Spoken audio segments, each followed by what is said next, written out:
ازيكم ايه عاملين ايه سنة 5؟ هنكمل مع بعض منهج كونكت بلس. هناخد الفيديو ده ان شاء الله lesson 1 و 2 و 3 من الوحدة الايه الستة. الوحدة الستة اسمها ايه؟ My wonderful city. My wonderful city يعني مدينتي الرائعة. اوكي، نشوف الكلمات بتاعت الدرس الأول. والدرس هيكون إن شاء الله عبارة عن إيه؟ أماكن مشهورة في مصر، خصوصا في القاهرة واسكندرية، وباقي الدروس برضو أماكن مشهورة بس في باقي الإيه العالم. عنوان الدرس اسمه إيه؟ City and Village Life. City and Village Life يعني حياة المدينة وحياة الإيه القرية. أول كلمة معانا city visit. city visit يعني زيارة للمدينة. visit هنا noun مش verb. city visit. طب لو عايزة أقول أزور المدينة I visit the city. إنما هنا city visit زيارة للمدينة. village قرية كلنا عارفينها. fort يعني حصن. وديسبلاي يعني عرض أو يعرض، هنا noun بس هي ممكن تكون كمان يعرض. meetings يعني اجتماعات أو مقابلات. plays مسرحيات، وهنا noun وممكن تيجي برضو verb معناه يلعب، احنا كلنا عارفين يلعب. هنا بقى مسرحية يعني رحلة بالقارب. boat trip رحلة بالقارب. bike path مسار للدراجات، مكان يعني مخصص اللي هيمشي فيه هيكون بايكس الدراجات. bike path. tram يعني الترام. tram زي الترين كده. planets يعني الكواكب planets. sunset الغروب sunset. musical show يعني عرض، وهنا الجمع بتاعها shows عروض. musical shows. نشوف باقي الكلمات. عندي هنا the bibliotheca Alexandria. bibliotheca يعني مكتبة اسكندرية، وده طبعا الاسم القديم ليها قبل ما نقول عليها ايه Alexandria library. Alexandria library يعني مكتبة اسكندرية. Alexandria University جامعة اسكندرية. Alexandria University. Citadel of Kite Bay يعني قلعة قايت باي، ودي موجودة في ايه في اسكندرية، وزي ما احنا شايفين في الصورة كده دي صورتها. Harbor Ancient Roman Amphitheater يعني المسرح الروماني، وبنسميه برضو المدرج الروماني علشان المسرح ده عبارة عن ايه مدرج أو عبارة عن سلالم كده، يعني المدرج الروماني القديم. planetarium معرض القبة السماوية، أو بنقول على النظام الشمسي اللي هو فيه الكواكب والنجوم بنقول عليه ايه planetarium. aquarium. Mediterranean Sea يعني البحر الأبيض المتوسط. museum اللي هو المتحف. نشوف الصفحة اللي بعد كده، والكلمات بتاعتها سهلة جدا. modern buildings يعني مباني عصرية أو حديثة. modern buildings. stars النجوم. colorful fish أسماك ملونة. the Nile نهر النيل. the Red Sea البحر الأحمر. Egypt مصر. كايرو اللي هي القاهرة الكابيتال بتاعت Egypt. rent bikes يعني بيأجر دراجات. cheap يعني رخيص، عكسها طبعا expensive. important يعني مهم. thick walls يعني جدران سميكة. stone يعني حجر. sea animals حيوانات بحرية. sea animals. sharks اللي هي أسماك القرش. نشوف الverbs الأفعال، ودي irregular verbs. عندي rented يستأجر. protected. واحنا عارفين ان الفعل المنتظم التصريف التاني بتاعه هو التصريف التالت لما بيكون منتظم طبعا بياخد ed. protect يحمي. protected. learned او learned يعني ايه، يعني احيانا بيكون هو اصلا منتظم واحيانا ممكن ناخده غير منتظم، يعني لو انت كتبت التصريف التاني بتاعه بالاed صح، او لو اعتبرته غير منتظم وبقى بالتي صح برضه. waited. visited. traveled. studied. liked. used. lived. نشوف الأفعال غير المنتظمة. عندي verb to be في المضارع الام والis والare، والpast simple بتاعه was were، والpp التصريف الثالث بتاعه been. يبقى احفظه على بعضه am is are was were been. am is are was were been. الهاف والهاز يملك، والماضي بتاعهم had، والتصريف الثالث بتاعهم زي التاني had. go went gone. go went gone يعني يذهب. see saw seen يرى. think thought يعني يعتقد أو يفكر. show showed shown يعني يعرض. خلاص دي كانت أهم الكلمات. نبدأ في الدرس على طول. أول حاجة هنا بيقولي خلي بالك planetarium يعني إيه؟ يعني إحنا قلنا مبنى القبة السماوية. المبنى ده بندرس فيه الإيه النجوم والكواكب. بيقولي a building in which مكان فيه images of stars فيه صور للنجوم وplanets الكواكب and constellations are projected on the inner surface of a dome for public entertainment or education. يعني ايه؟ يعني البلانيتاريوم ده مبنى بيكون فيه ايه؟ بيكون فيه السطح الداخلي للقبة بيكون عليه صور للكواكب والنجوم والأبراج. فبندخل نشوف الصور دي علشان ايه يعتبر نوع من التسلية او ايه لو عايزين نتعلم عن الكواكب والنجوم فاحنا برضو بنعرف معلومات وبنتعلم فبندخل المبنى ده. طيب تاني حاجة بيقولي الأكواريوم اللي هو إيه متحف الأحياء المائية. يعني مكان فيه سمك وحيوانات بحرية. a place where you can see fish, sharks and other sea animals. عندي harbor يعني الميناء. المينا زي إيه زي مينا اسكندرية.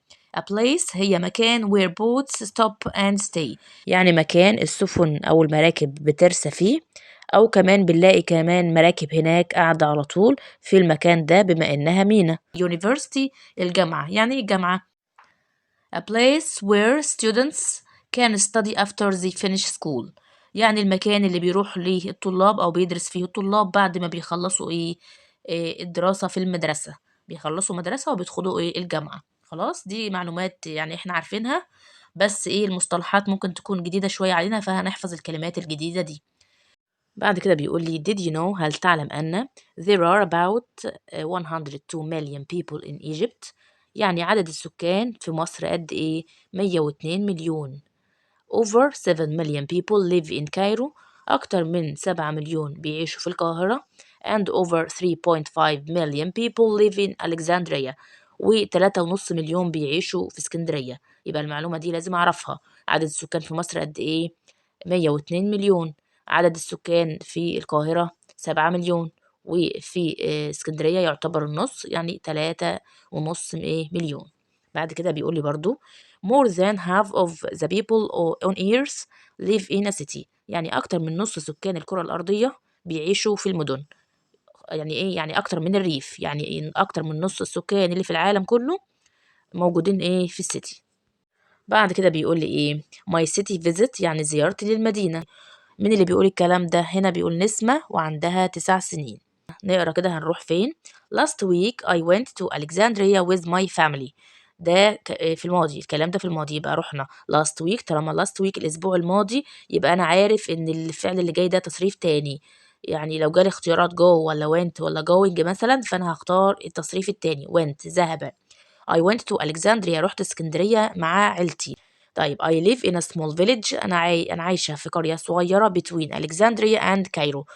القرية دي بين اسكندرية والقاهرة. So it was exciting to visit a big city. علشان كده أنا فرحانة بقى إن أنا رايحة مدينة كبيرة اللي هي إيه اسكندرية.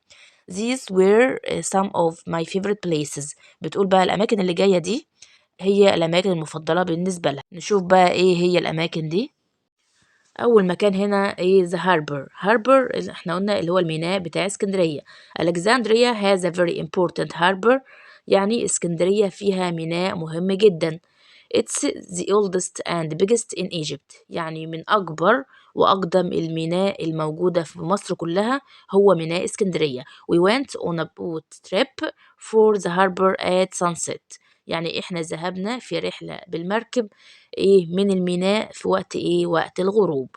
It was beautiful because we could see the city and all the boats on the sea. بيقول لي بقى هي بتقول ده كان مكان جميل أو كان شيء جميل لأن إحنا قدرنا نشوف المدينة والمراكب في البحر. خلاص بعد كده بتقول we visited إحنا زرنا the citadel of Qaitbay too. زرنا كمان قلعة قايتباي. يبقى الأماكن دي موجودة في اسكندرية علشان لو قال لي اكتب باراجراف عن اسكندرية أو الأماكن الجميلة في مدينة مثلا نختار مدينة اسكندرية ونكتب الأماكن دي. خلاص بعد كده بيقول لي this is a very old fort that people used to protect the city. بيقول بقى ايه، هي بتوصف لنا القلعة، قلعة قايتباي، فبتقول ايه ده فيها حصن كبير، فورت هنا يعني حصن، وكانوا زمان عاملين الحصن ده علشان يحمي المدينة اللي هي مدينة ايه، مدينة اسكندرية.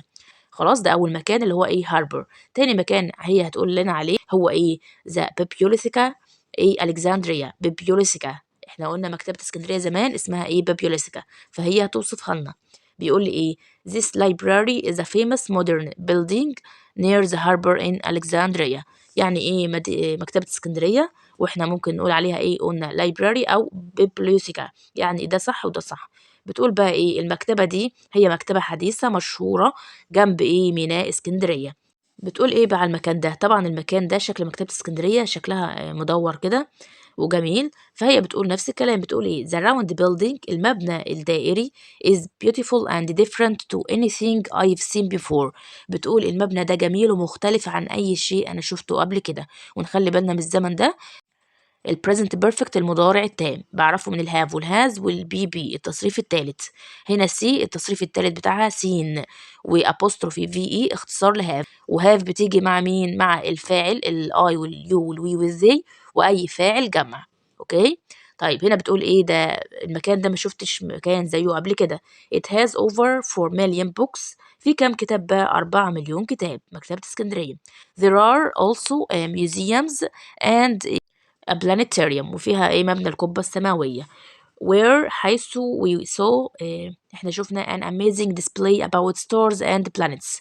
طبعا ايه مبنى القبة السماوية احنا قلنا بيشوفوا فيه او بيعملوا عروض فيه ايه بتعلمك عن الكواكب والنجوم. فهي بتقول انا شفت عرض هناك رائع ومدهش عن الايه الكواكب والنجوم. ده كده تاني مكان اللي هو ايه بيبيولوسيكا الكسندريا. نشوف المكان التاني وهو ايه الكسندريا يونيفرسيتي جامعة اسكندرية. when we were in Alexandria لما كنا في اسكندرية. ونخلي بالنا من القاعدة دي، when يعني عندما، والجملة اللي معاها ماضي يبقى الجملة الناحية التانية برضو ماضي بسيط. when we were in Alexandria لما كنا في اسكندرية يبقى visit يزور ولا زرنا، لا زرنا. we visited my cousins. زرنا بنت عمي، وبنت عمي دي بتدرس هناك، فبتقول she's at university there. هي بتكون في الجامعة هناك. and she's studying a science وبتذاكر أو بتدرس بتدرس العلوم. وده زمن مضارع مستمر بعرفه من الام والإز والار والفيرب ing، لأن هي لسه مستمرة في الدراسة في الجامعة، فاحنا عشان كده اخترنا زمن المضارع المستمر. She showed us where she studied. هي بقى ورت لنا هي بتدرس فين. The university buildings are very big. مباني الجامعة كبيرة جدا. A lot bigger than my school. كبيرة شوية أو كثيرا عن المدرسة بتاعتي. طالما هي university الجامعة يبقى طبعا كبيرة عن المدارس. There are lots of students and I think it would be a great city to study in. بتقول أنا أعتقد إن هي أجمل مدينة إن أنا أدرس فيها. خلاص، ده كده تالت مكان معانا. نشوف رابع مكان هي تتكلم عنه. اتكلمت عن the aquarium، يعني المتحف الأحياء المائية. بتقول I really liked seeing the colorful fish and the sea animals in the aquarium. طبعا هي زارت هناك كمان المتحف الأحياء المائية، فبتقول it isn't very big، هو مش كبير but there are lots of different things to see there، ولكن هناك أشياء مختلفة تقدر تشوفها هناك. I learned أنا اتعلمت a lot about fish، اتعلمت كثيرا عن الأسماك in the Mediterranean Sea، عن الموجودة في البحر المتوسط، and the Red Sea والموجودة في البحر الأحمر، as well as، والكلمة دي مهمة، as well as بالإضافة إلى، يعني بالإضافة إلى الأسماك اللي اتعلمتها الموجودة في البحر المتوسط والبحر الأحمر، اتعلمت كمان fish which live in the Nile، والأسماك كمان الموجودة في في النهر أو نهر النيل.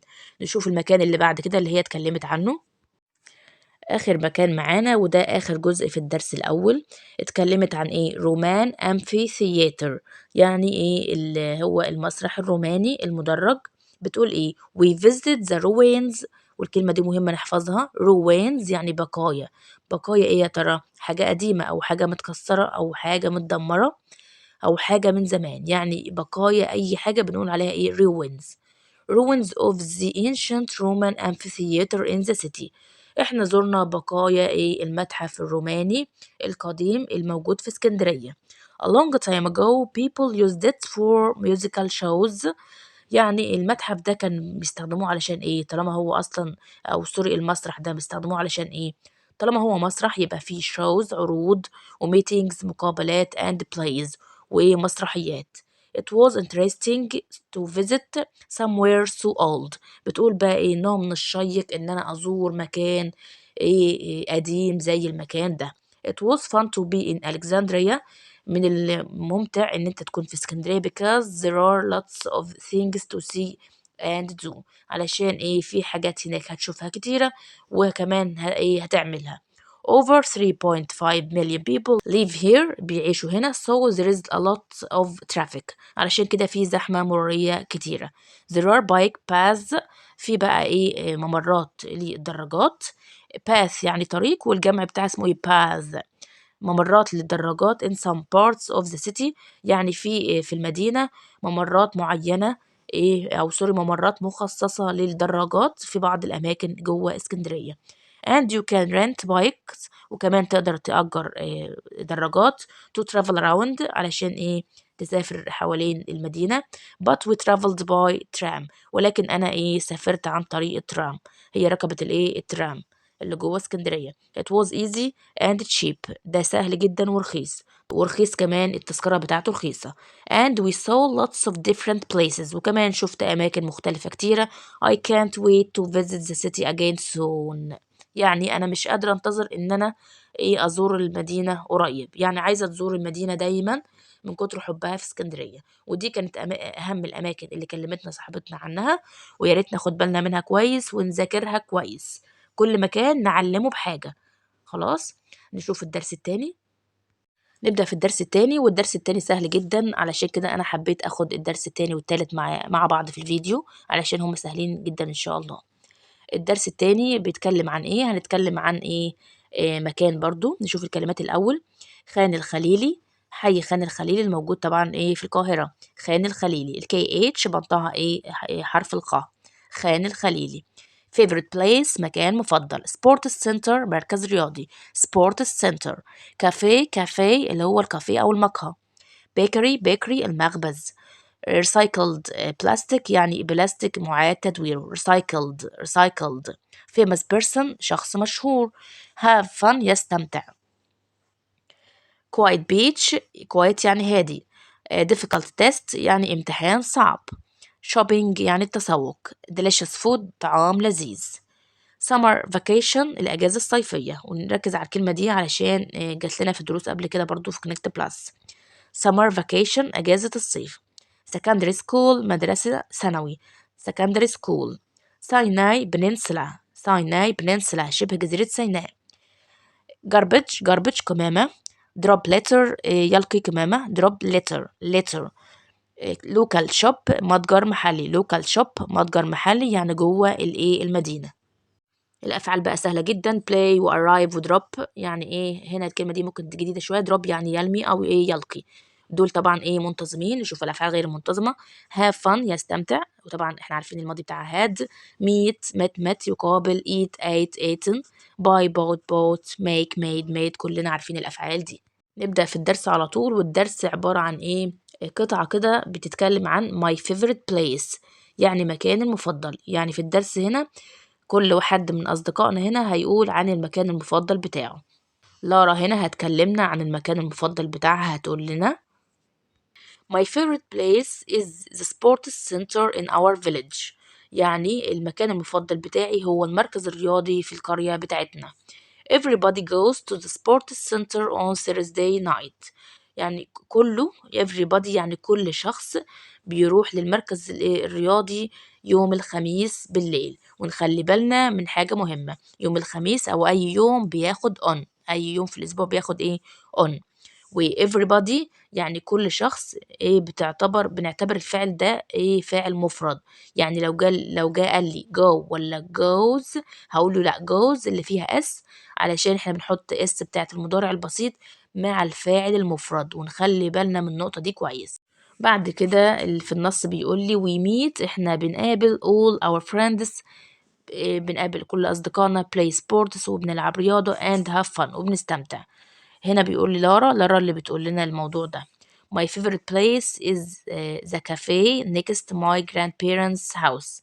يعني المكان المفضل، بتقول بقى المكان المفضل اللي هي بتحب تقعد فيه وهو الكافيه، المقهى اللي جنب بيت جدتها أو جدها وجدتها يعني.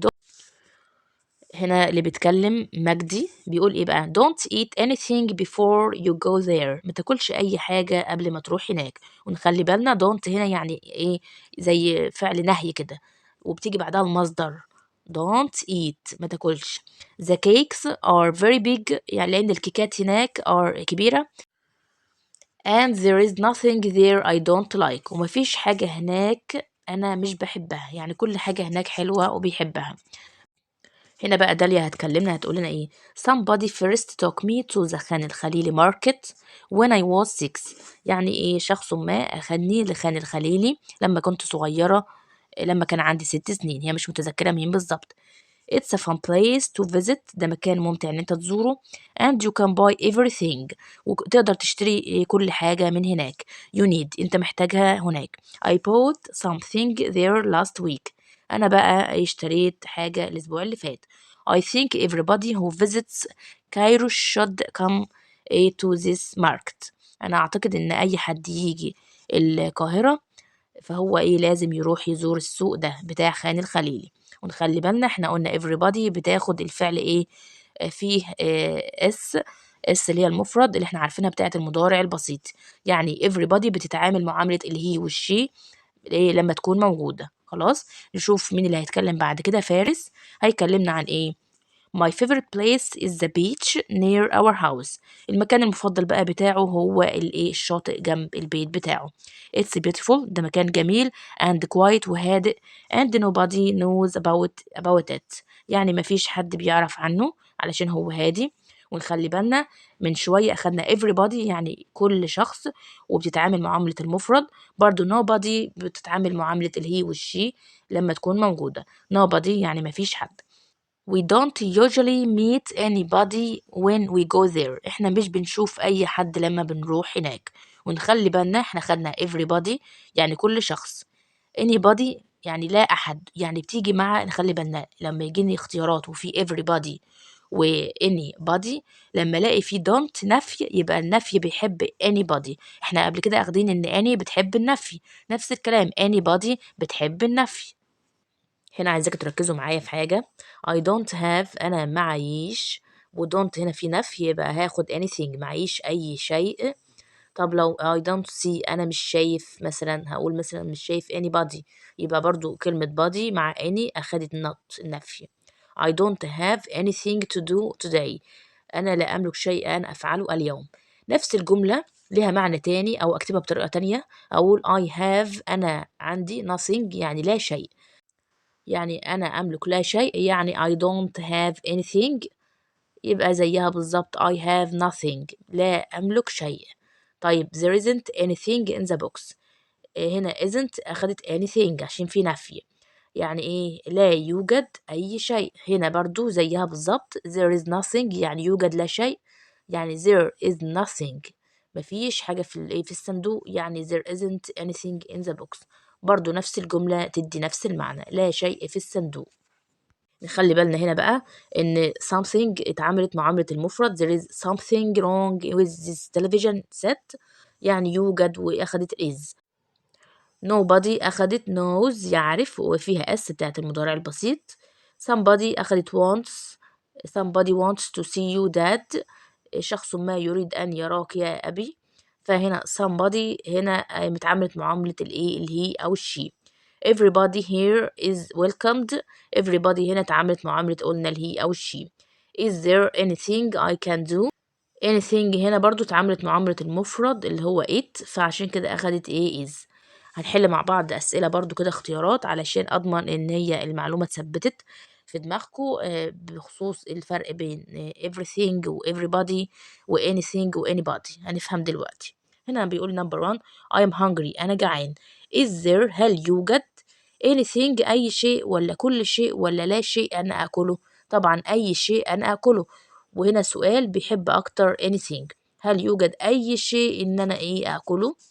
Number 2 there is يوجد كل شيء everything ولا somebody شخص ما ولا nobody لا شخص مفيش حد يعني at the door يوجد حد في على الباب. نخلي بالنا بقى في الاختيارات دي كويس، نقرا الجملة الأخيرة بيقول I think it is your friend أي أعتقد إن هو صديقك.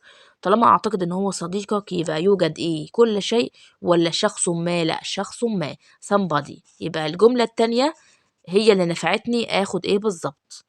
نمبر 3 هانا is really funny هانا حقا funny يعني شخصية فكاهية and likes her. بيقول لي بقى لا أحد يحبها ولا أي أحد يحبها ولا كل شخص يحبها. طالما هي إنسانة فكاهية يبقى everybody likes her. خلاص مفيش نفي إن أنا أخد anybody و nobody ما بيحبهاش إزاي وهي شخصية كويسة مثلا، فالصح هناخد everybody. Number 4 بيقول the test was very difficult الامتحان كان صعب جدا. فبيسأل بقى بيقول did somebody ولا anybody ولا nobody do well in it يعني هل بقى هو بيستغرب بقى بيقول هل في حد حل فيه أصلا؟ فالصح هناخد anybody. والسؤال بهل بياخد أكتر الكلمة اللي فيها any، يبقى هل في حد حل فيه أصلا. Number 5 everything كل شيء ولا everybody كل واحد كل شخص ولا anything in this shop كل حاجة في المحل ده is made from recycled plastic.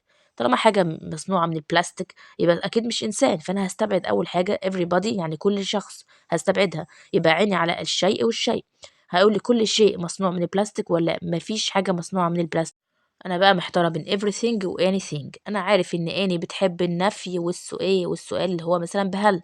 طب هنا لا في نفي ولا في هل، يبقى هستبعد دي كمان. يبقى الصح everything كل شيء في المحل مصنوع من بلاستيك.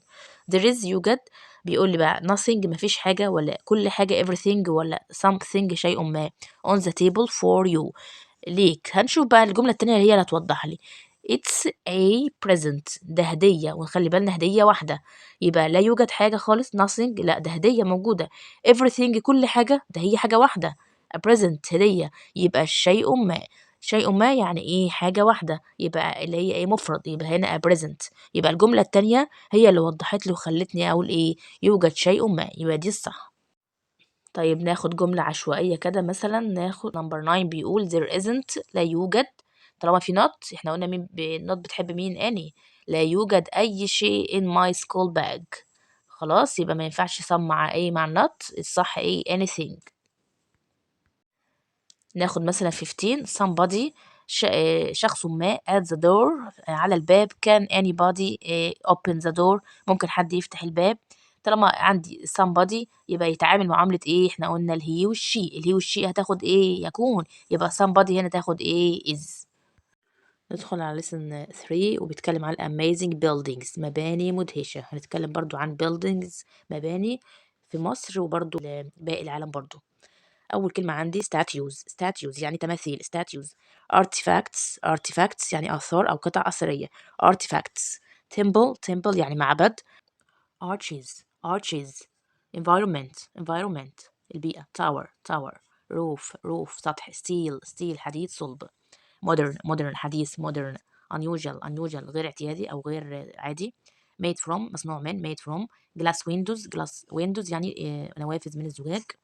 بعد كده بقى اعطيني buildings أماكن زي أو مباني زي سيدني أوبرا هاوس أستراليا يعني دار أوبرا سيدني موجودة في في أستراليا. سيدني أوبرا هاوس في أستراليا. برج خليفة في دبي يعني طبعا مكان واضح. ايكونيك تاور البرج الأيقوني، ونركز على المكان ده علشان جديد وكمان في مصر. ايكونيك تاور البرج الأيقوني. نيو administrative capital of Egypt يعني العاصمة الإدارية الجديدة في مصر. يبقى الايكونيك تاور البرج اللي هو الايقوني موجود فين؟ في العاصمه الاداريه في مصر. The Egyptian Museum في كايرو في ايجيبت. The leaning يعني مائل هو مين؟ التاور. The leaning tower of Pisa موجود فين بقى؟ في ايطاليا. يبقى ايطاليا موجود فيها برج بيزا المائل. The Karnak Temple موجود في الاقصر في ايجيبت. المكان الرابع ده اسمه انا لسه برضو اول مره اتعرف عليه. اسمه جونجهايم ميوزيوم موجود فين؟ بلباو اسبانيا يعني. يبقى تاني جونجهايم بالباو تاني جونجهايم بالباو أو بيلباو موجود في سبين، موجود في أسبانيا. أنا لسه أول مرة أعرف المعلومة دي برضو. متحف جونجهايم في مدينة بيلباو في أسبانيا. بعد كده عندي أفريكا، دي سهلة. بعد كده الدار هيد كوارتز يعني building، مبنى مقر الدار في أبو ظبي في دبي. الدار هيد كوارتز building اسمه كده، أو أحيانا بيختصروه بيقولوا عليه HQ. يبقى الدار HQ أو هيد كوارتز، ما بنطقش الار الأخيرة دي، هيد كوارتز building. بعد كده performance أداء، corner ركن، columns أعمدة، seats مقاعد، thick walls يعني حوائط سميكة، ruins احنا لسه قايلينها من شوية بقايا. بعد كده عندي الأفعال المنتظمة correct corrected، look looked like، described يصف، design يصمم designed. عندي أفعال غير منتظمة زي felt know knew known يعني يعرف. خلاص دي كانت أهم الكلمات. ندخل على طول على الدرس. هنا في بداية الدرس بيقول لي Did you know هل تعلم أن the Grand Egyptian Museum in Cairo will be one of the world's largest museums. يعني هل تعلم أن المتحف المصري الكبير الموجود في القاهرة سيكون لسه أحد أكبر المتاحف في العالم. It will have thousands of important artifacts from ancient Egypt. هيكون فيه بقى الآلاف من القطع الأثرية المهمة الموجودة منين؟ من مصر القديمة. including بتشمل بقى 5000 from توت عنخ آمون. أول مبنى هنا بيكلمني عنه وهو the citadel of قايتباي، يعني قلعة قايتباي اللي هي في ألكسندريا في اسكندرية. It's a big square with very thick walls، يعني هي شكلها مربع وبحوائط سميكة. اوكي، يبقى شكلها مربع وحيطانها سميكة. almost everything is made of stone، تقريبا كل شيء مصنوع من الحجارة. and there are tall round towers in the corners، وفي كمان أبراج طويلة مستديرة في الجوانب of the building، جوانب المباني. It's a fort، إنها حصن. إحنا قلنا في الجزء اللي فات إن هي حصن علشان بيحمي المدينة. and it was built إنها بنيت to protect the city، علشان تحمي المدينة. nobody could go in it when the doors were closed، لا أحد يستطيع أن يدخل لما البيبان بتكون مقفولة، علشان طبعا مبنى قوي. نشوف المكان اللي بعديه، والمكان ده موجود فين؟ موجود في أبو ظبي في دبي في الإمارات. اسمه The Aldar Headquarters مننطقش الآر اللي قبل الأس دي. Headquarters يعني مبنى أو مقر الدار في الإمارات في أبو ظبي. بيقول لي nothing is straight، مفيش حاجة مستقيمة في المبنى in this building. أمال كلها حاجات زي ما احنا شايفين كده round مستديرة. It's made of glass، مصنوعة من الزجاج and steel والحديد الصلب. It's modern، حاجة حديثة مصنوع على الشكل الحديث. so it doesn't have any towers، علشان كده ما فيهوش عواميد أو أبراج. and there aren't any columns، وما فيهوش أي برضو عواميد. it's an unusual building، ده مبنى غير عادي. نشوف المكان اللي بعديه، والمكان ده في اسكندرية اللي هو المسرح الروماني المدرج في اسكندرية. The Roman Amphitheater in Alexandria اللي احنا اتكلمنا عنه من شوية. It's a big building made of stone، ده مبنى كبير مصنوع من الستون. There are seats، في مقاعد، المقاعد دي كانوا بيقعدوا عليها علشان يشوفوا المسرحيات. Where everybody used to sit، كل واحد بيقعد عليها and watch plays، وكانوا بيشوفوا فيها المسرحيات. There are some tall columns، فيها عواميد كبيرة طويلة. It's a ruin، هي بتكون بقايا، يعني المسرح ده طبعا مش كامل، دي بقايا من المسرح القديم، يعني اتدلت بقى من المسرح. But it's a beautiful building، ولكن إنه مبنى جميل. نشوف المكان اللي بعد كده، والمكان ده في إيطاليا. The leaning يعني مائل. Tower of Pisa Italy، يعني برج بيزا المائل في إيطاليا. هناخد بس جملة عليه أو جملتين. This building has lots of arches، يعني المبنى ده متكون أو فيه الكثير من الأقواس، يعني شايفين ده قوس وقوس، فكلها arches، كلها أكواس. there is something unusual about this tower. يعني إيه؟ ويوجد شيء ما غير عادي في البرج ده، شكله غير عادي. بعد كده المكان اللي بعد كده موجود في في اسبين، في اسبانيا. المكان اسمه ايه؟ جوجنهايم ميوزيوم، متحف جوجنهايم. ماله بقى؟ this modern building is made of steel. مصنوع من اسمه ايه؟ الحديد الصلب. nothing is straight. مصنوع من الحديد الصلب ومفيش حاجة فيه straight. ماشي. المكان اللي بعد كده، والمكان ده طبعا كلنا عندنا فكرة عنه، الكارناك تمبل، معبد الكارناك الموجود في لوكسور، موجود في ايجيبت في مصر. The old buildings here are made of stone. بيقول بقى كل المباني القديمة هنا مصنوعة من الحجارة. there isn't anything made from glass. مفيش حاجة مصنوعة من ازاز. everyone feels very small. كل واحد بيحس ان هو صغير حتى لو هو طويل او كبير، فبتحس ان انت جنب المباني دي برضو ان انت صغير جدا بالنسبة للمباني الموجودة دي او التماثيل الموجودة دي. when they see the statues here. لما بتشوف التماثيل هنا في معبد الكرنك في لوكسور. The Egyptian Museum في كايرو في Egypt. يعني المتحف المصري الموجود في القاهرة طبعا في مصر. Everything inside this building is very old and important. كل مكان أو كل شيء في المكان ده بيكون قديم طبعا من ancient Egypt، من مصر القديمة، فأكيد طبعا حاجة قديمة and important ومهمة جدا. بعد كده برج خليفة دبي يونايتد عرب إميريتس. يعني برج خليفة الموجود في دبي طبعا في الإمارات العربية المتحدة. This building is made of concrete. المبنى ده مصنوع من الخرسانة and has lots of glass windows. والشبابيك معظمها من الزجاج. بعد كده بيقول لي هتكلم عن سيدني أوبرا هاوس، سيدني في أستراليا. يعني مبنى أوبرا سيدني، وده موجود في مدينة سيدني في أستراليا. ماله بقى الشكل ده أو المبنى ده؟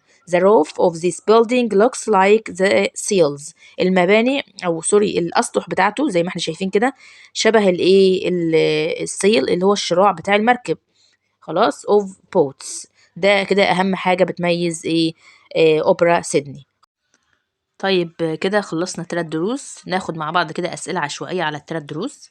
يعني مثلا ده سؤال ترتيب، ناخد نمبر 1 بيقول لي ابدأ بوات. وات أداة استفهام، أدور على الفعل المساعد do. what do وبعد كده الفاعل what do you. ونو يعني يعرف. what do you know ماذا تعرف about عن ألكسندريا، ماذا تعرف عن. ناخد نمبر 3 بيقول لي ابدأ بألكسندريا. ألكسندريا يعني اسكندرية، ده فاعل. ندور على الفعل هنلاقي has. ألكسندريا has عندها important مهم، وهاربر اللي هو الميناء، وvery جدا. يبقى اسكندرية has عندها a very important harbor، يعني ميناء مهم جدا. طبعا الميناء هنوصفه ان هو مهم جدا، فهنكتب very important قبل الميناء، يعني الصفة تسبق الموصوف. خلاص نشوف أسئلة تانية. مثلا ناخد السؤال نمبر 2 بيقول لي nothing يعني لا شيء. لا شيء هنا يعني فاعل، بعديه الفعل. nothing is old يعني لا شيء بيكون قديم، مفيش حاجة قديمة. in this tall building في هذا المبنى الطويل. nothing is old in this tall building. نحل السؤال ده اللي هو بيكون تكست، وبناخد من البوكس ده الكلمات ونحط في النقط هنا. عندي فورت يعني حصن، ميوزيوم المتحف، تاورز أبراج، ستون حجارة، وولز حوائط. The citadel of Kite Bay is a big square with very thick قلعة كايت باي بتكون على شكل مربع، السميك فيها طبعا thick walls، يبقى دي هتكون نمبر 1. بعد كده بيقولي almost everything is made of. كل شيء يعتبر مصنوع من احنا قلنا مصنوع من الستون، يبقى دي نمبر 2. and there are tall. فيه tall round حاجة طويلة ومدورة مستديرة in the corner الأبراج، يبقى دي نمبر 3. بعد كده بيقولي it's هي بتكون and it was built to protect the city. بتكون وكانت بتحمي المدينة، هي بتكون fort كحصن، يبقى دي نمبر 4. Nobody could go in it when the doors were closed. محدش يقدر يدخل جوه لو الأبواب كانت مغلقة.